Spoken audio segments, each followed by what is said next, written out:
नमस्ते मित्रों, नमः शिवाय। स्वागत है आपका मेरे चैनल में। तो आज की कहानी है कार्तिक मास महात्म्य की कथा। आज मैं आपके सामने कार्तिक मास महात्म्य की कथा का दूसरा अध्याय लेके आई हूँ। आप लोग जानते हैं कि कार्तिक मास की कथा सुनना कितना आवश्यक है और इसको सुनने से बहुत ही ज़्यादा पुण्य फल की प्राप्ति होती है। तो आइए हम लोग बिना देरी किए कथा का श्रवण करते हैं। भगवान श्री कृष्ण आगे बोले, हे प्रिय, जब गुणवती को राक्षस द्वारा अपने पति एवं पिता के मारे जाने का समाचार मिला तो वह विलाप करने लगी।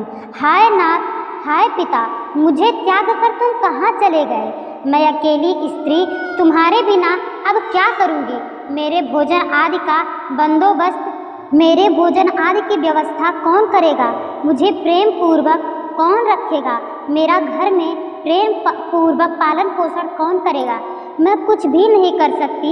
मुझ विधवा की रक्षा कौन करेगा? मैं कहाँ जाऊँ? मेरे पास अब तो कोई ठिकाना भी नहीं रहा।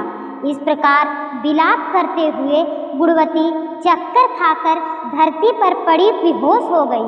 बहुत देर बाद जब उसे होश आया तो वह पहले की ही भांति करुण विलाप करते हुए शोक सागर में डूब गई।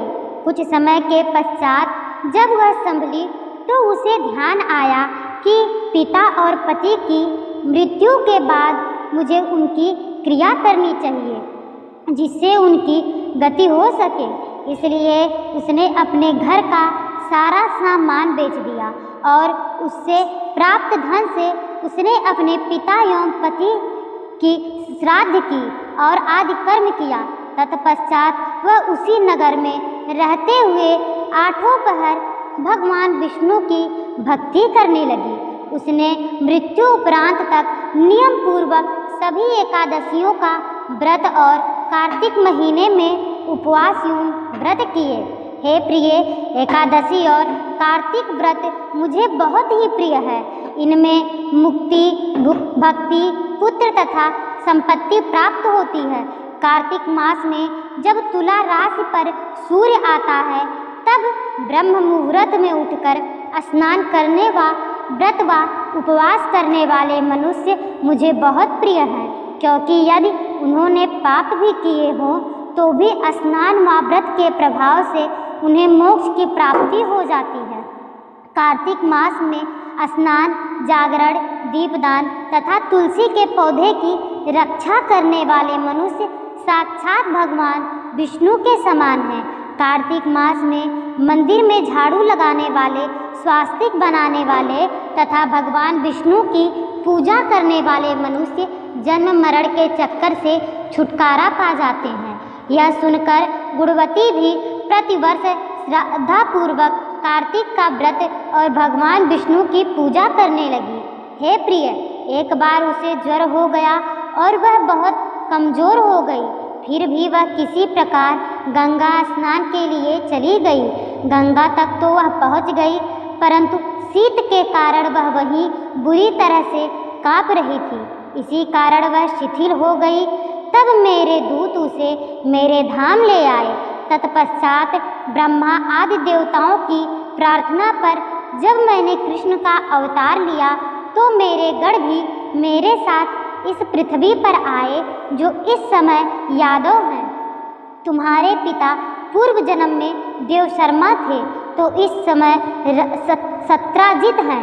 पूर्व जन्म में चंद्र शर्मा जो तुम्हारा पति था वह डाकू है। और हे देवी, तू ही वह गुणवती है। कार्तिक व्रत के प्रभाव के कारण तू वह गुणवती है। कार्तिक व्रत के प्रभाव के कारण ही तू मेरी अर्धांगिनी हुई। पूर्व जन्म में तुमने मेरे मंदिर के द्वार पर तुलसी का पौधा लगाया था।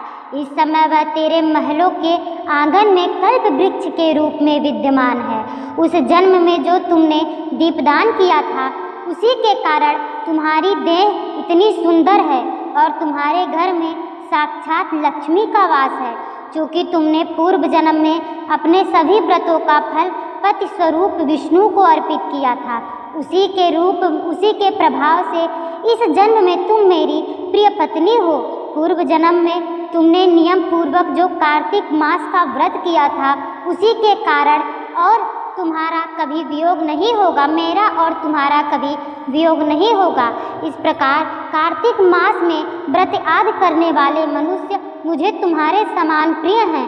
तुम्हारे जप तप यज्ञ दान आदि करने से प्राप्त फल कार्तिक मास में किए गए व्रत के फल से बहुत थोड़ा होता है, अर्थात कार्तिक मास के व्रतों का 16वां भाग अर्थात कार्तिक मास के व्रत का 16वां भाग भी नहीं होता।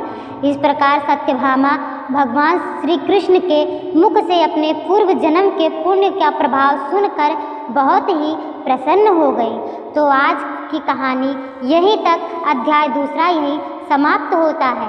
अब मैं तीसरा अध्याय लेके फिर उपस्थित होंगी। आज यहीं तक। धन्यवाद दोस्तों। अगर मेरी कहानी आपको अच्छी लगी हो तो मेरे चैनल को लाइक करें, सब्सक्राइब करें और शेयर करें और ऐसे ही अच्छी अच्छी कहानियों को सुनते रहें।